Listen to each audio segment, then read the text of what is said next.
Hey everyone, today we're going to break down one of the most important, but maybe one of the most confusing ideas in AI, the context window. It's the real reason behind how an AI thinks and, why it sometimes feels like it has the memory of a goldfish. So have you ever been in a really long chat with an AI? Maybe you're asking it to work with a huge document, and then all of a sudden, poof, it completely forgets what you were talking about just a minute ago. It's super frustrating, right?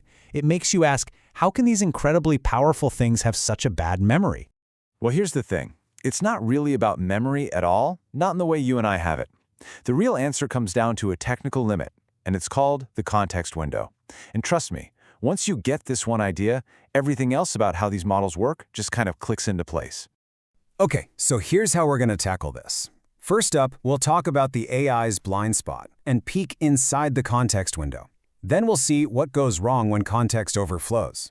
After that, we'll open up a toolkit for context that engineers use. And finally, we'll talk about why the real goal is to get smarter, not just bigger. Let's do it. All right, Section 1, the AI's blind spot. Let's really get to the bottom of what this context window actually is and how it works. So, what is a context window? Honestly, the easiest way to picture it is as the AI spotlight, its field of vision. It's the absolute maximum amount of information it can look at in one go. That information is measured in tokens, which are basically just pieces of words. So anything you give the AI has to fit inside that spotlight. If it's outside the window, well, as far as the AI is concerned, it just doesn't exist. And to really get this, let's use an analogy. Think about your computer. The context window is like your computer's RAM. It's the active short-term workspace. The tokens? That's just the data you load into that RAM.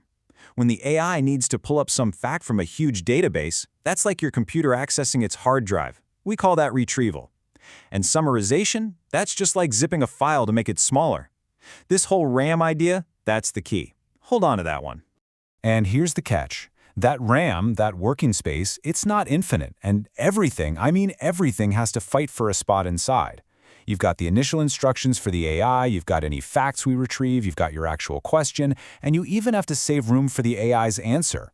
They're all competing for the same limited real estate. So, what happens when we try to cram too much stuff into that limited space? Well, that leads us right into Section 2, when context overflows. The problem becomes crystal clear when you're dealing with anything big. Think about trying to feed it a 100-page report, or a year's worth of chat history, or super detailed technical logs. You just can't fit all of that into the context window at once. It's like trying to pour a gallon of water into a coffee mug. It's going to spill. Information is going to get lost. Now, I know what you're thinking. Just make the window bigger, right? But it's not quite that simple. There's this really tricky trade-off. If the window's too small, yeah, the AI loses important facts and can't connect the dots. But if you make it too big, things get really slow, and you run into this problem called attention dilution, which basically means the AI gets lost in all the noise and can't find the important bits. So just adding more context isn't always the answer. And this is where things get really clever. This is where engineering saves the day. In Section 3, we're going to open up a toolkit for context and look at the smart ways developers get around this problem. Okay, the first and most direct solution is called chunking, and it is literally what it sounds like. You take a giant document that won't fit, you chop it up into smaller bite-sized chunks that do fit. You have the AI process each one separately, and then you stitch the results back together. Simple, classic, and it works. Next up, we have a really cool technique called Retrieval Augmented Generation, or just RAG. This is so smart. Instead of trying to stuff an entire library into the AI's tiny workspace, the system first acts like a super-fast search engine. It zips over to the massive hard drive, finds only the most relevant little pieces of information for your specific question, and brings just those back. It drastically cuts down on the noise and makes the answers way more accurate. Our third tool is summarization. And this is that file compression idea we talked about. You can take a really long, wordy report and have an AI squish it down to just its most important ideas. This shorter, denser summary has all the key meaning, but uses way fewer tokens. It's all about packing more punch into a smaller space. And you can even start mixing these strategies together for some really advanced stuff, like, check this out, hierarchical processing. First, you chunk a document and create a summary of each chunk. Then you take all those summaries and combine them into one big master summary. This lets the AI reason across a massive amount of information without ever having to actually see all of it at once. Pretty cool, right? So we've got this awesome toolkit of solutions, but how does it all come together in a real system?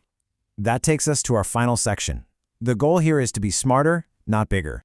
So let's look at a real-world pipeline. When you ask a question, it doesn't just go straight to the big AI model. Nope. First, a little agent called a router looks at your question and decides the best tool for the job. Then, a planner figures out the steps. A retriever goes and grabs the right data. And only after all that smart prep work is the final perfect little package of context assembled and sent to the main AI. And this whole system is guided by a few key principles. First, relevance is always better than volume. You want fewer, better tokens. Second, be aggressive with compression. If you can summarize something, do it.